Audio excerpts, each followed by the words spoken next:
naikkan bendera OPM, tetapi tidak boleh lebih tinggi daripada Indonesia. Bayangkan, rangkulan Gus Dur itu menjadikan Gus Dur dicintai oleh rakyat Papua. Setiap masa presiden pasti ada masa-masa sulit dan masa-masa bahagianya. Tentu saja di setiap presiden seperti Insinyur Soekarno, Soeharto, Gus Dur, B.J. Habibie, Megawati, dan SBY dan Jokowi, itu ada masa-masa sulit dan masa-masa bahagia, ya. Tetapi pada hari ini saya akan fokus terhadap pembahasan Gus Dur atau Abdurrahman Wahid. Teman-teman semua, seperti telah dipaparkan pada video sebelumnya bahwa Gus Dur memiliki suatu program yang kontroversial. Bahkan dalam hidup Gus Dur itu selalu dipenuhi dengan kontroversial.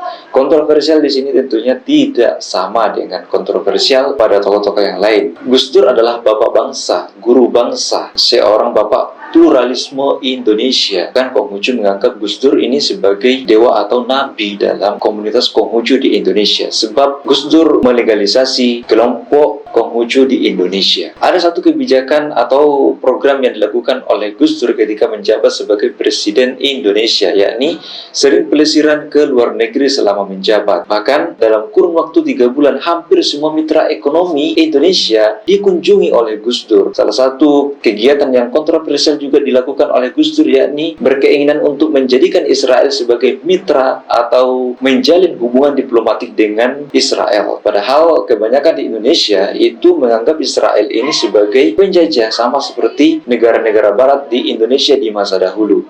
Tentu ini ditentang oleh sebagian masyarakat Indonesia karena Israel merupakan kelompok Zionis yang menjajah Palestina hingga saat ini. Namun, Abdurrahman Wahid ke luar negeri tersebut bukanlah semata-mata hanya untuk menghabiskan uang negara sampai puluhan miliar. Tetapi, langkah Gus Dur tersebut untuk menyelamatkan Indonesia dari krisis ekonomi. Bayangkan, setelah 98, Indonesia mengalami krisis moneter yang sangat parah. Tak dapat dipungkiri, B.J. Habibie dan Gus Dur juga mengambil langkah yang sangat tepat sehingga Indonesia mampu keluar dari krisis moneter tersebut. Tapi bukan soal kasus-kasus yang ingin saya bahas pada saat ini, tetapi pola berpikir seorang Gus Dur sebagai bapak bangsa. Sebagaimana yang kita ketahui bersama bahwa para tokoh-tokoh aulia, para nabi, para rasul itu di masa hidupnya selalu mendapat kecaman dan dianggap sebagai kontroversial apabila ingin melakukan suatu perubahan.